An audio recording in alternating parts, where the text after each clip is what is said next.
Town, episode 191. It's the 5th of May, 2017. My name is Emily, and hopefully you've seen where you can find me on the social medias in the intro. And yeah, I'm so glad you're here, and I do really appreciate people who get in touch with me about the podcast, about woolly things, and that's what we're here to talk about. So I have some businessy things, and then I have an FO. I have works in progress, spinning, and acquisitions. Let's crack on. Business. I want to crowdsource, you guys. Do you see this painting? I love this painting. It's Mother Nature knitting the fields and the mountains. I want this. Does anyone know where I can find it? I have done Google searches to no avail. So, I've even gotten in touch with the people who have that particular Instagram account and haven't heard back. So, does anyone know what the name of that painting is? Let me know if you do. I would love to hang it on the wall of my craft room. So, let's see. Other things to talk about. I want to say hello to PA Knitwit, who introduced herself in the Ravelry group. And that's Sarah, who is a relatively new podcast viewer. There are so many great podcasts out there, audio and video. So she spins, knits, and designs, and she has a 7-year-old daughter who is learning to knit. And let's see, what else has she said? She's making a concerted effort to use up her stash, so let's see. Using up her stash as she buys it. And she's opened an Etsy shop to sell off some of the hand-spun that she likes spinning. So let's see, PA Knitwit. Let me click on your profile and see if you've listed where your Etsy shop is. She has designs for sale on Ravelry. I don't see a link to the Etsy shop, but check her out on the group thread and maybe you can find it. So, excellent. I do apologize for the strange lighting in here. It's pouring. It's going to be pouring all day, which is going to make for muddy mud at Maryland Sheep and Wool this weekend. It's not going to stop me. And I'm sure it's not going to stop a lot of the hardcore fiber people, but boots and raincoat and woolies. So let's see, what else do I want to tell you about? I want to tell you about the sale that I'm having in my Etsy shop and my Ravelry shop. So all my patterns and everything I've made in my Etsy shop are 20% off, and the code is Maryland17, lowercase. And let me just show you some of the hand-spun yarns I have that are 20% off. Let's see, quite a few here. These are missing their tags at the moment. Oh, you know what? I don't think this one is, I can't remember. Is it in my shop or not? That's an Into the World bat, Rhineback colorway. Hobbledehoy art bat spun up. Gorgeous. Let's see. Oh, a couple of Highland Handmaids yellows. Different breed specifics. What else do we have? Ooh, more Hobbledehoy and Highland Handmaids. These would look fun together. I do love spinning all of these fiber dyers. These are both Highland Handmaids. This green and blue one would make, I think the yardage is good for like a decent shawlette. And all the information is on my Etsy shop. Do you want to weave this? This would be so much fun to weave. This is another Hobbledehoy bat, art bat. And I have some Manx, I think this is this Manx Lufton? I cannot remember, but it's on the Etsy shop. And there are tags that I just haven't put on. And another Hobbledehoy art bat with some sparkle. Ugh, this would be so much fun to weave with. Or knit a lovely hat. Or put those two together. Very nice. So quite a bit of hand-spun yarn to choose from in the shop. So if that speaks to you, you can get 20% off. I also have several bags. I love this fabric. These adorable birds. This has the really cute ribbon pull tab with the scissors on it. My gigantic Boston Terriers here. This would hold like a scrap blanket, big sweaters. I have totes, Farm Friend totes. And then a few small Notions bags ribbon pull tabs. And yeah, another one of these. These have the wrist straps. I do love, this is a Rifle Paper Company Les Fleurs fabric. And they have Osnaburg or muslin linings.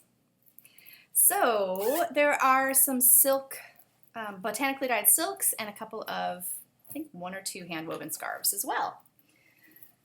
So until Monday, I believe the 8th of May, all those things are 20% off, as well as the patterns in the Fibertown Designs Ravelry shop. And thank you for those who have shopped already. It's such a thrill to be able to send something I've made out into the world, and thank you for having it. Okay, so I have an FO today.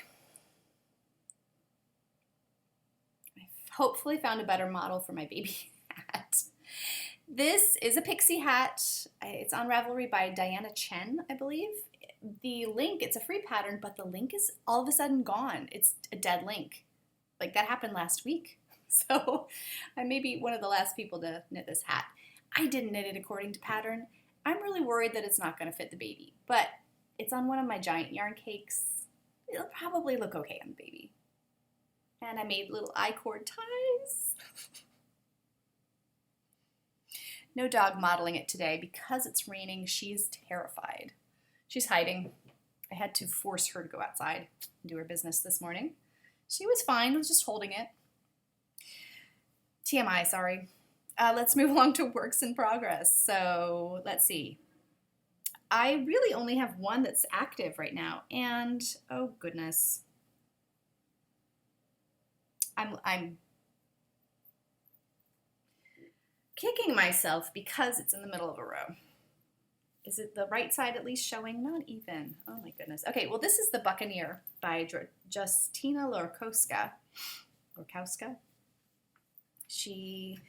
think this was designed for a mystery knit along a couple years ago. And this is what mine looks like so far. So you have this sort of tail, and then ooh, feather and fan with some garter borders. I think it's just stunning. Oh, I love it. So let me tell you about the yarns. The main color is my hand-spun. It's Finn, which was dyed twice by me, and it's a really interesting dye job. It's looking great in the garter stitch. It has amazing squish factor, and I just like stroking it. This was a very blinding white fleece to begin with, and I've woven with some of it. I have about 600-ish yards left over. I'm hoping it's enough. We'll make sure that it works out. But I adore this yarn, this breed. I love spinning it. I love knitting with it. I love the feel of the fabric and the garter. And yeah, it's from Finnegan's Flock in Pennsylvania. That's where the fleece was from. Not crazy about the dye job, but I can live with it. The focus really is on this. So I wasn't sure how it would look mixing the commercially spun with the hand spun, but I like it. So this is a Gourmet Stash Wee Skeins Outlander Rainbow. And I have cut out the card it came on. Just so I could save the colorway names. So the pink, these are all Outlander inspired names. I doubt you can find this anymore. Perhaps on a D-stash, who knows. The pink is Comfrey. The purple is Samhain. That's the purple. There's a blue that I haven't put in that's Je suis prêt. Time Traveler is the teal, which this is a gorgeous colorway.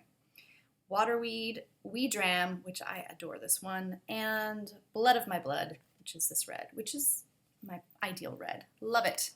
There are a couple other colorways that I'm not sure will make it in. There is another stretch of color that happens after this current section.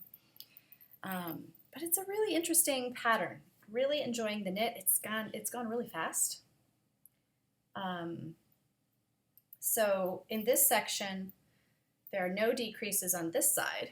So you get the straight edge. And there are decreases on the right and wrong side on this side. So you get a very fast increase. And then there's a sort of a double decrease that happens in the middle, which looks just so elegant in the feather and fan. See it? It's not pretty. Just so pretty. So I love knitting on this, and it's flying, flying, flying. So that's the Buccaneer by I can't say her name, Justina Larkowska. My other works in progress are sewing related, and I showed this silk top, which is botanically dyed from my garden by me, which is massive. It was massive last summer, and it's even more so. And Vicky, is it Vicky? Oh gosh, I think it's Vicky. Vicky, who's a sewing teacher, is attempting to steer me on some ways to work with fixing it. So I'm very excited, and she's done a lot of work giving me some ideas about how to modify it so it will fit better. So thank you, Vicky. I cannot thank you enough. The idea I had last week was apparently not gonna be enough of a fix. So the other thing I whipped up, which is not completely finished, is a muslin for the Salt Marsh skirt by Merchant and Mills. And I have gorgeous purple linen I want to use to make this skirt. So Sarah Pomegranate of the Yarns and Who podcast has made this as well. So I've been picking her brain about what she thought of the pattern and the sizing, and I just really wasn't sure which size to pick. I went with a 12 because it's a drawstring waist. So you really have to have it wide enough to go over your hips. So, and then cinch it in with the drawstring, which is right here. So I made a few buttonholes so you can cinch the waist to be the right size. I like, it's not hemmed yet, and I just used the sort of rayon blend that I had in stash that was kind of cheap fabric. I like the skirt, but it has a lot, because of the drawstring, it does have quite a bit of bulk around the waist. So it kind of limits how you can, what you can wear on top. So I'm still mulling it over. It's super comfy. I like the length. I did shorten it a bit. And as I said, I still have to hem it up. But this will be a very cozy around the house kind of thing to wear. And then I'll see, maybe I will make the linen, I don't know. But more talk about sewing in just a minute with my acquisitions. But let's talk about spinning first. So I have prepped all of my Icelandic fleece. Here it is. I have 1.5 pounds. And I have to say, this was a joy to prepare. I kept most of the 2 coats together. I did take out, where there was an excess of the tog, I took it out. That's the outer coat. The inner coat, here's a little wisp of it. It's just like a cloud, so lovely and soft.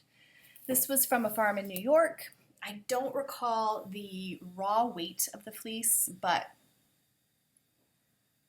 other than a couple of giant thistles that were stuck in it, and this is adorable, a feather. I love thinking of how that story came about. Was it a bird perched on the back of a sheep taking some tufts of wool for its nest? Who knows? Was the sheep feeding under a bird feeder? I don't know, but it's charming to imagine. So 1.5 pounds, and there is a sweater in the new Laine magazine, and that's how you pronounce it. It's laine. It's the French word for wool. It looks like Lane. I'm not really sure why Scandinavians used a French word for their magazine, but it's a good word. So there's a sweater coming out in issue 2 of the Laine magazine that I think I want to make this wool into. It's a colorwork yoke. It's just gorgeous. I don't recall the name of it, but I think I need to buy that magazine. They haven't put the patterns from issue 1 yet on Ravelry, and I don't know when that will happen, so I'll be waiting even longer for the pattern from issue 2. I know the Woolly Thistle is selling it, so hop on over there and see if you can get on the list to get it. I think I need to do that. So the other spinning thing I've done is, this is about 700 yards of my Coopworth cross. So this spin is just over halfway done. and this has not been washed. So this is a 3-ply. That's a pretty good representation of the color. It's this gray brown. It's very hard to define. And it needed to be a 3-ply. It was too inconsistent in the single to be a 2-ply. I didn't like the look of it. So I need to wash and see what's going to happen to this wool. I think it'll poof up very nicely. And I think, oh, I just realized I have an Ask Fibertown to answer. I think I want to make it into sort of a loose gauge sweater, like a real comfy sweatshirt kind of sweater. So just briefly, let me show you my acquisition, and then I will do an Ask Fibertown. I alluded to this last week. This is Alabama Channon organic cotton jersey. I'm going to do a reverse applique skirt. The black will be on top, and this is the pewter. It will be the underlayer. This is really heavy. I'm a little worried. I thought about buying the lightweight jersey for the underlayer, but I couldn't really find the color card on their website, and I wasn't sure what some of the colors were. So I went with this. It's a lot of jersey. It's going to be a massive undertaking. So I need to look up how to do it. I know there's stenciling. I need to cut. I have the stencil printed, but it's paper, so I need to potentially cut out part of the stencil. Yeah, I think I do. I think I do this. I don't know if I cut the panels of the skirt and then stencil, or stencil and then cut the panels. I don't know. I need to look it all up and see how to do that process. So I do have the book. I have access to a class with Alabama Channon, I think on Creative Bug. So, sorry, Natalie Channon. She has the company Alabama Channon. And I have made one of her patterns before. I wear it all the time. It's an A-line tank, rather. I've shown it on the podcast before. This is a Linden sweatshirt that's a make of my own. I had limited amount of fabric, hence the stripes don't match, but I love this. It's a very loose gauge knit, and it's super cozy on a day like today. So let's talk about the Fibertown, Ask Fibertown. And yeah, I think this was from Tessa. Yes, it is. So T.A. Walt Conley on Ravelry, and she has the Interim Knits podcast, and she has a question about long wool. She's, let's see, let me just read this. I've just started processing and spinning a Lincoln fleece. I haven't really done much with long wool, so I'm sort of at a loss as how to start looking for a pattern. I'm drum carding it and spinning it short forward draw into a 3-ply DK or worsted weight yarn, and I'm thinking about a sweater from it. I want to choose something that really highlights the natural characteristics of the wool. It's very lustrous and has a nice halo. It's currently bright white, but I think I'm definitely going to dye it as I do not trust myself at all with a white sweater. It's beautiful. It is so lustrous. It does have a halo though. So here's my thought. Are you sure you want to do a 3-ply? Maybe you do, and who am I to say you shouldn't? But it's really dense wool, long wool in general. And I think here's what's brewing in my mind for my Gotland fleece, and it's just something to think about. Since I made the Breathing Space by Vera Valimaki out of Tamar, which is a long wool blend, I've been smitten with sweaters that have a lot of positive ease. And I think that long wools really lend themselves to that. A looser gauge, potentially, a lot of drape, a lot of extra stitches. I think I want to make a sweater that's fitted in the shoulders and about to the armpits. You know, a little bit more fitted than the rest of the sweater. Like the Breathing Space, I really think it's flattering on a lot of people. And then I just think a 2-ply long wool knit semi-loosely with extra ease could have amazing flow and drape. Amazing. A 3-ply could work as well, but just, you know, I would make a swatch. I know that's not what you always, it's not what I want to hear when, you know, somebody tells me that. I want a magic formula, but I would swatch them, wash them, you know, do a bigger needle and see what kind of fabric you get. And then maybe start and invent a sweater, a yoke a top down that that's a little fitted from a sweater maybe you've already knit that you know it fits you well. Take the dimensions from that, do the math from your swatch, and then add extra ease, add increases as you go out. And you know, something like the breathing space, even maybe without the short rows, I think that could be a great place to start. So another thing you could do is weave. I have some 2-ply Wensleydale spun up that I think would make an amazing weft. And weaving just has a different hand and a drape to it. So if you had a loom where you could do yardage on it, that could be amazing. And speaking of looms, I plan to buy a new one.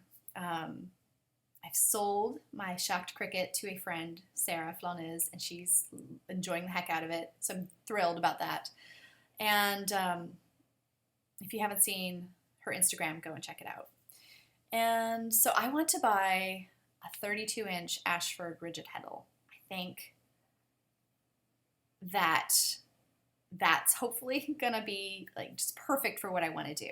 So if I can weave a 30 or 32-inch, I don't know, 6 long piece of cloth, cut it in half, seam it, mattress seam it, then I could have yardage. That could be like potentially a 60-inch piece of fabric, selvage to selvage, after it's seamed together.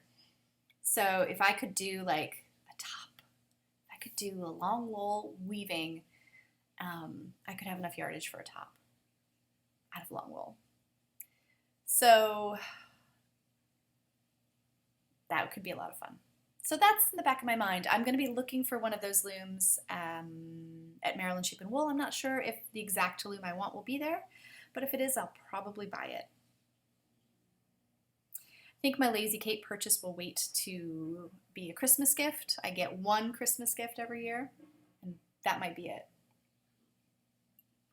Because I have plans for weaving, so it kind of takes precedence. And I do have a Lazy Kate on my Ladybug. I know it's not ideal, but it's mine, and I've used it for 6 years, 7 years now, and it's held me in good stead. So Tessa, I hope that answers your question. Yeah, exciting swatching plans and sampling with your spinning plans. So the fleece is gorgeous. I love it. I love hearing from you. I love when you ask questions because it gets my thought processes going, and I love to share that with you.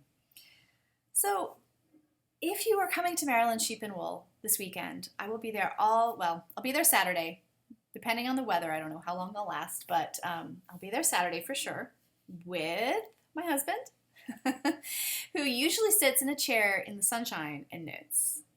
Not this year. Well, hopefully some of this year he will be able to do that, but the forecast is not good. Sunday looks better. I'll be there in the morning. I will go to the Sheep to Shawl competition, which I love.